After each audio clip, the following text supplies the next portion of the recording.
हम हैं अभी बलातू के फार्म में, हम लोग कृषि विज्ञान केंद्र सालम फार्म में। कृषि विज्ञान केंद्र सालम फार्म, और हमारे साथ है डॉक्टर नहीं, Rajeev Kumar manager. Farm manager ji sir. ठीक है, राजीव जी बताइए। सर हम लोग जैसे अपना जो बीज लाए, तो हम लोग के पास क्या है कि बहुत पहले भी प्लांट था, तो उसमें से हम लोग कलेक्शन किए।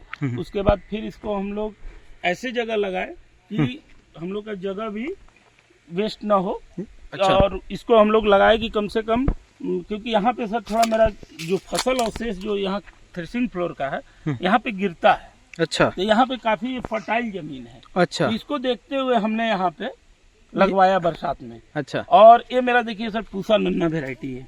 अरे वाह, अभी पूसा नन्ना, ये बहुत ही नन्ना है। 6 फीट की ही हाइट होता है इसका, 6 से 6.5 फीट। और उसमें कम से कम एक में 50 से 100 फल लगते हैं। हाँ, जो दिख तो रहे हैं। हाँ। बहुत ही है। और इसी तरह मेरा ये जैसे रांची पपीता हो गया। हाँ, अब पूसा ड्वार्फ भी है, पूसा ड्वार्फ ए हुआ। अच्छा। हाँ, तो इस तरह इसका उपयोग है सर कि हम लोग तो जैसे लगाएं, तो हम लोग इसका खासकर सब्जी में भी चला जाता है।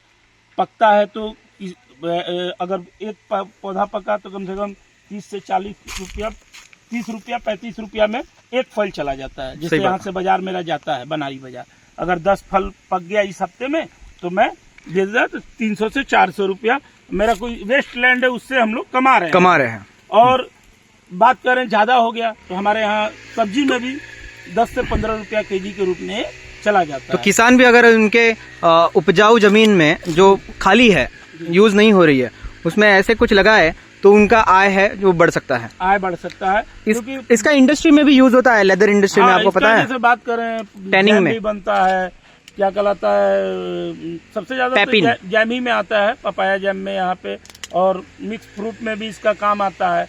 और खासकर यहाँ खाने में भी बहुत ज्यादा लोगों में प्रयोग है। लेदर जो चमड़े की चीजें होती है ना, उसके इंडस्ट्री में भी इसका बहुत ही उपयोग है। हम उतना लार्जेस्ट एरिया में नहीं है कि हम लोग इसको, किसान को कम से कम, किसान पहले तो लगाते नहीं थे। अब देखिए सर, किसान के खेत में वहाँ पपीता लगा हुआ है। अच्छा।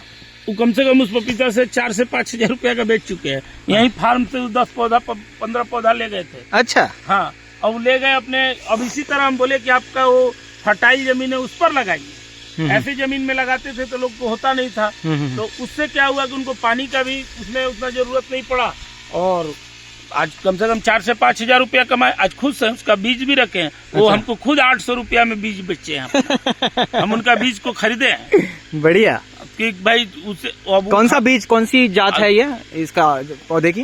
ये हम लोग का रांची पपीता हो, रांची पपीता है। और वो आपने कहा वो बीज लेने का हम लोग का पर्पस था ना सर, कि इन लोग क्या होते थे, खाने का हैबिट में लगते नहीं। हाँ। तो अब बोले कि भाई बीज हमको चाहिए, तो कम से कम पकेगा, काटेंगे, खाएंगे तभी तो अपने यहाँ, तो उसमें कम से कम 8 से 10 पौधा खाए हो। अच्छा, तो ये आपने बीज लिया क्योंकि वो खाए और हाँ, बीज दे हमें। बीज दे, नहीं तो खाएंगे नहीं, तो फिर वो बीज देंगे नहीं।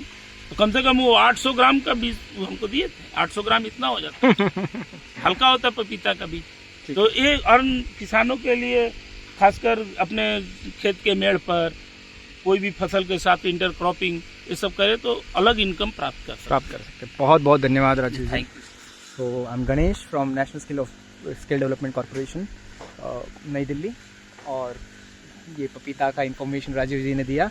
तो इस तरह के कुछ अलग आयाम अगर हम अपना ले तो किसानों का जो इनकम है वो दुगना होने में बहुत आसानी होगी, सरलता होगी, और इंडस्ट्री को भी उससे फ़ायदा होगा, क्योंकि ये सारे जो पौधे हैं, फल है, जो प्राकृतिक संपदा है, इसका उपयोग इंडस्ट्री में बहुत बहुत है। गणेश।